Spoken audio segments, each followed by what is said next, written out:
Hello, family. Welcome back to day 7 of the 1000 Ant Tribe Development Plan. Today is the day of the epic battle between the artisan harvester ants and a locust. The entire process of the battle and dissection is truly exciting to watch. Today, I've prepared a locust for the artisan harvester ants. It's a young locust I caught in the wild. Unfortunately, when I took it out, one of its legs accidentally got broken. To get a better view of the moment when the ants attacked the locust, I placed a piece of paper underneath it, allowing me to observe more closely. Surprisingly, I waited for quite a while, but the worker ants didn't seem to notice the locust at first. They kept wandering around, and even when they touched the piece of paper underneath, they immediately ran away. It wasn't until a brave worker ant bumped into the locust's leg that it realized there was a new food source nearby. That's when the battle between the ants and the locust began. I initially thought the locust wouldn't be able to jump due to its missing legs,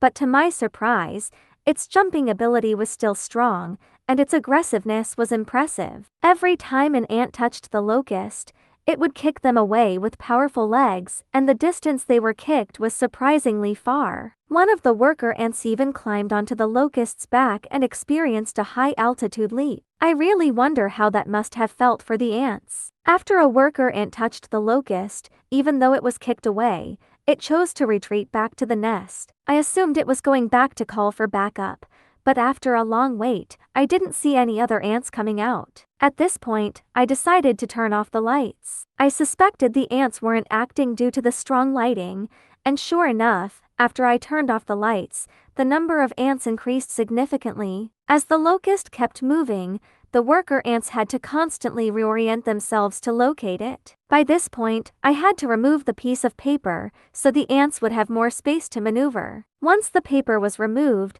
the worker ants became much quicker in their movements. However, the locust had taken refuge in a corner, and the ants quite spent a long time searching for it. Eventually, I had to manually help the ants by locating the locust for them. Although the locust tried its best to dodge the ants, it eventually ran out of strength and stood still, allowing two worker ants to begin dismembering it. And just at that moment, reinforcements arrived. Now, it was time to see how the worker ants would break down and package the locusts for transport back to the nest.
After the battle ended, I immediately checked the situation inside the nest. It turns out the queen had already started enjoying the delicious locust. I hope this high-protein meal will help further the reproduction of the artisan harvester ant colony. If you, like me, enjoy the tiny world of ants, don't forget to like and subscribe. Wishing you all the best, and we'll see you in the next episode.